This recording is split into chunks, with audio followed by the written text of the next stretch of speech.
Welcome to this explainer. Okay, let's be honest for a second. For a whole lot of us, reading poetry in school felt, well, a bit like a chore. You'd look at a poem and it felt like this secret code you just didn't have the key for, right? Meanwhile, the teacher is magically pulling all this deep meaning right out of thin air. But if you've ever felt that frustration, you are in exactly the right place today. We're going to stop looking at poetry as this mysterious elite art form, and we're going to start looking at it through its deliberate, absolutely fascinating mechanics. We're going to explore exactly how poets build meaning piece by piece, so you can appreciate it as a brilliant feat of engineering. You know, it's literally the universal frustration of reading poetry. Why on earth don't they just say exactly what they mean? Like if a poet is sad, why not just write, "I am sad"? Well, the truth is, poets rarely say things directly because they're trying to do so much more than just hand you raw information. I mean, a textbook gives you information. Art gives you an experience. Poets deliberately choose specific words, they manipulate sounds, and they arrange shapes on a page to physically recreate a feeling inside of you. They're actually building meaning right there in the empty spaces, between the lines. And once you realize this, reading a poem isn't some frustrating test anymore. It becomes this deeply rewarding act of decoding. Okay, let's dive into this. Here is our highly organized roadmap for today. We'll start with reading between the lines. Then we'll break out our three tools: Lens 1, sense and meaning; Lens 2, the sound; Lens 3, visual structure; and finally, putting it all together. Starting off with Section 1, Reading Between the Lines. This is the core framework for analyzing poetry. To really get this, we have to start with one massive foundational assumption. Every single piece of a poem, every comma, every line break, every single syllable is a deliberate choice by the author. Literally nothing is there by accident. So to uncover the reasons behind those choices, we use a practical toolkit made of three overlapping lenses. First up is sense, which is the meaning, both literal and emotional. Second is sound, the rhythm and the physical music of those words when spoken aloud. And third is structure, the literal architecture of the ink on the page. By looking through these three lenses, we can break down even the most complex literary art into really understandable, manageable, and truly brilliant pieces. Let's move right into Section 2, Lens 1, Sense and Meaning. This is all about the weight and flavor of words. So, starting with sense, this lens focuses on how a poet's diction, their highly specific word choices, and their imagery appeal directly to our minds and our five senses. It lets us actually experience the poem rather than just passively scanning the page. Think about the difference between the phrase "she wept" and the phrase "she sobbed uncontrollably." Both phrases have the exact same denotative meaning. Denotation is just your basic, literal dictionary definition, in this case, the act of crying. But look at the connotative meaning. That's all the cultural and emotional baggage those words carry. The choice to use "sobbed uncontrollably" completely changes the emotional weight. Wept feels kind of quiet, maybe dignified, a little old-fashioned. Sobbed uncontrollably? That is heavy. It's desperate, loud, and incredibly visceral. That is the sheer power of deliberate diction. And poets push diction even further by using figures of speech. These are creative uses of language that completely bypass literal meaning to sharpen an emotional impression. Let's rapid fire through some foundational ones, because they're absolutely crucial. A simile compares two different things using like or as. It's a pretty safe bridge for the reader.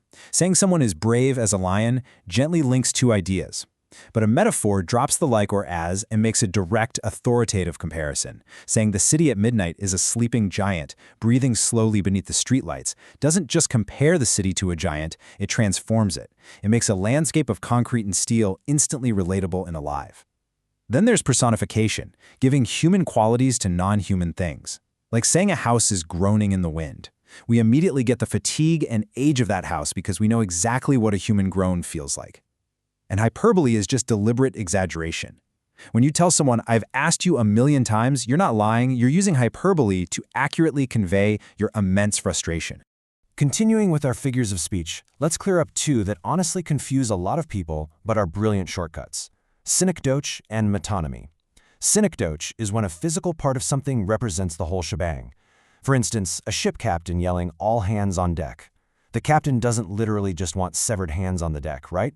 The hand represents the entire physical sailor. Metonymy is slightly different. It substitutes a closely associated concept for the thing itself. When the news says, "The White House released a statement," the actual building didn't speak. The White House stands in for the president and their staff. Now for the really emotional devices. An oxymoron places two totally contradictory words side by side. Think about a deafening silence. By smashing those opposites together, the poet forces you to stop and physically imagine how a room could be so quiet, so overwhelmingly empty that it literally rings in your ears. Finally, a paradox. This is an entire statement that seems self-contradictory, but actually reveals a deeper, sometimes uncomfortable truth. Like saying, the more choices we are given, the harder it becomes to choose. Now, what's really interesting about this next section is that we are moving out of the mind entirely. Lens 2, the sound. Feeling the poem physically. This lens is all about the ordered alternation of strong and weak elements in the flow of sound. Poetry has a literal, physical rhythm built from small repeating units called metrical feet. Notice where the heavy vocal stress falls on these different patterns. An iamb is unstressed followed by a stressed syllable, da, dum. A trochee reverses that, hitting hard right out of the gate, dum-da. A spondee is aggressive, hitting hard twice, dum-dum. An anapaist has this bounding, skipping buildup, da-da-dum.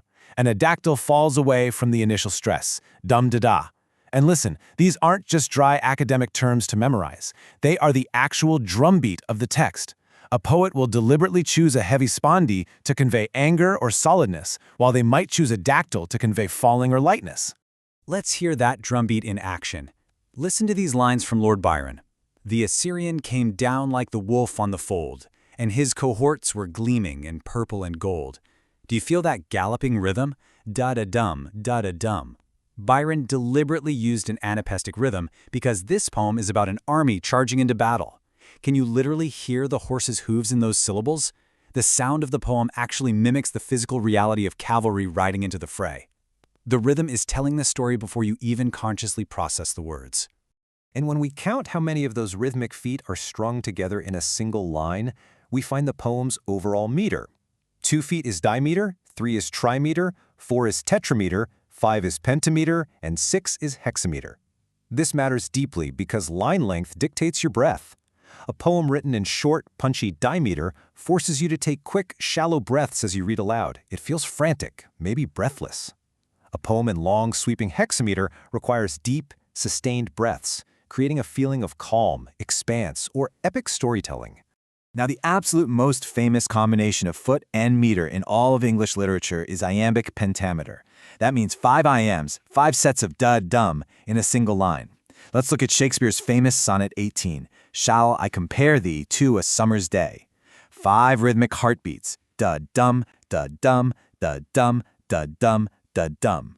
Why is this so insanely famous? Because it's the closest meter to a natural human heartbeat, and it completely mirrors the natural cadence of the English language.